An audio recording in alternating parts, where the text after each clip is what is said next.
Hello, welcome back to Planet 40k Tyranids. Today we're going to be talking about the Ripper Swarms from the Tyranid Codex, going through some of their abilities, some of the main key things that they can do, key features within the game, and also we're going to be giving a conclusion and a Planet 40k rating at the end of the video. So guys, if you are just interested in the pros and cons as well as the Planet 40k rating, we do also do these as shorts, but if you are interested in the more long format, then these are the videos for you. In fact, we're going to be doing some more advanced tactic videos on the channel, so watch this space. But for now, we're going to be doing a general recap for the Ripper Swarms. Also guys, remember to like and subscribe to the channel if you are new around here, but let's get into the video. So how are you going to purchase these Tyranid Swarms? You can either buy them in a group of 3 from Forge World, or you can get one single Ripper in a Termagant box. But unfortunately we'll need to buy 3 boxes in order to get a single unit of 3 Ripper Swarms. Let's get onto the actual datasheet to start this video off. So you can get them in units of between 3 and 9 models. Of course 9 is going to be quite expensive if you're going to get 1 per box or 3 per Forge World box, but you can have them in units of up to 9.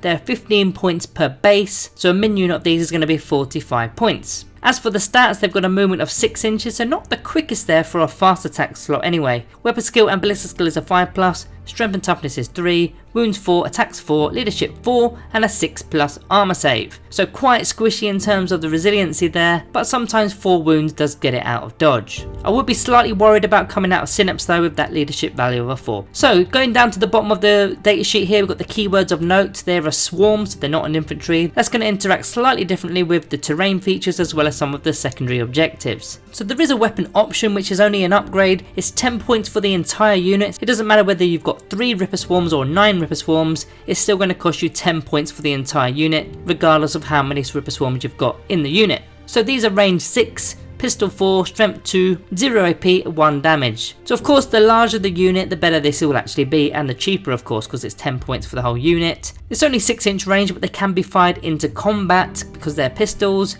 so these are effectively additional attacks which can potentially do a bit of extra damage. If you had 10 points spare, yeah, maybe you take these. Other than that, they're not doing much else. I mean, they've got 4 attacks in melee. They've not got an actual profile, so they're just going to be using their basic datasheet stats of strength 3 with 4 attacks. And they're hitting on a 5+ as well, don't forget. Now as for the actual abilities, they've got the death from below ability, so effectively deep strike. They're going to be tunneling in 9 inches away from enemy models from turn 2 onwards. They've got the lesser organisms ability, which I don't believe is a good thing. If your army is Battleforge, these will not be a compulsory battlefield slot in your detachment. So sometimes that can mess up your detachment. If you're looking to say use an Arcs of Omen detachment and you want 3 fast attack options, and one of them is a Ripper Swarm option, and these are your compulsory options, then the Ripper Swarms won't actually count and you've only got 2. So you'll need another fast attack option to make that list legal.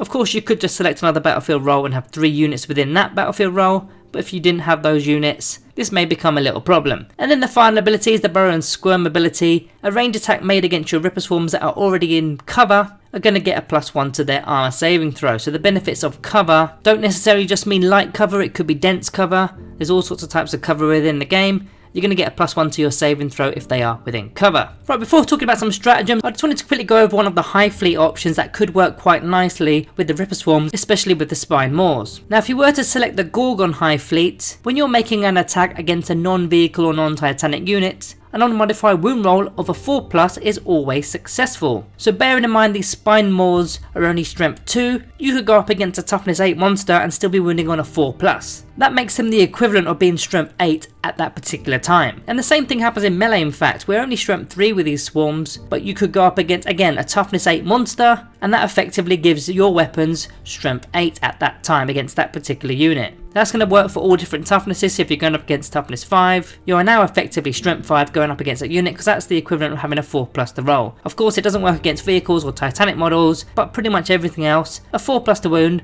with lots of attacks or lots of pistol shots is actually pretty good. In fact, next we're going to talk about how to score with Ripper Swarms before we talk about stratagems. So there's 2 secondary objectives that I want to talk about today. They're both very similar, but they have differences as well. Engage on all fronts as well as behind enemy lines. And purely because of the fact that they are deep striking models, they've got the tunneling in ability with the death from below, so they can be popping in to engage on all fronts, or even potentially behind enemy lines if there is a gap that's 9 inches away from enemy models. Now the fact that they are swarm models, they're not going to interact with any other secondary objectives, and they're also not troops anymore, so they can't be doing the Tyranid specific secondary objectives either. So there's not going to be any actions for them either, so they're pretty much going to be only scoring engagement on front or behind enemy lines, or of course your primary objectives. There could be units that sit at home and not do much, and they're not really that quick to go out and start taking over other objectives within the no man's land. So yeah, a little bit disappointing in terms of their stats and their interactions with secondaries. Now let's talk about some optional stratagems that you could use for the Ripper Swarms. So the only real stratagem of note I've got for you is from the Kraken Hive Fleet, which is opportunistic advance. For 1 command point, instead of doing an advance roll, you simply just add 8 inches to your movement characteristics. So they're moving 6 inches, you plus the 8, they're going to be moving 14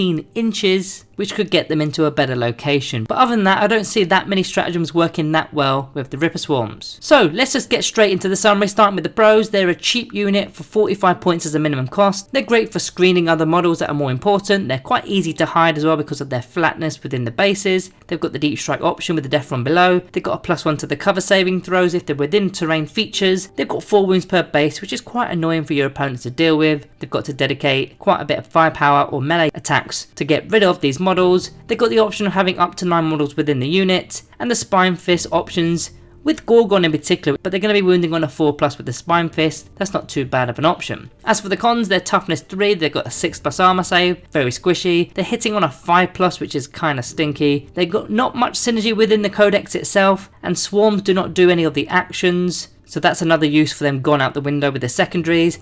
They're very slow for a fast attack option, only 6 inches is quite disappointing, and they're no longer troop options, so they can't even do the Spore Node secondary objective within the Tyranid Codex. And finally, they just don't do much in the game whatsoever for me. So for the Planet 40k rating for the Ripper Swarms, I'm going to go with a very underwhelming 1.5 stars. So guys, that is the Ripper Swarms all dealt with today. We've got some more advanced stuff coming up in the near future, more advanced tactics. So yeah, get involved in that by subscribing down below. Other than that, all that is left to say is thank you all for watching, and I'll see you in the next one.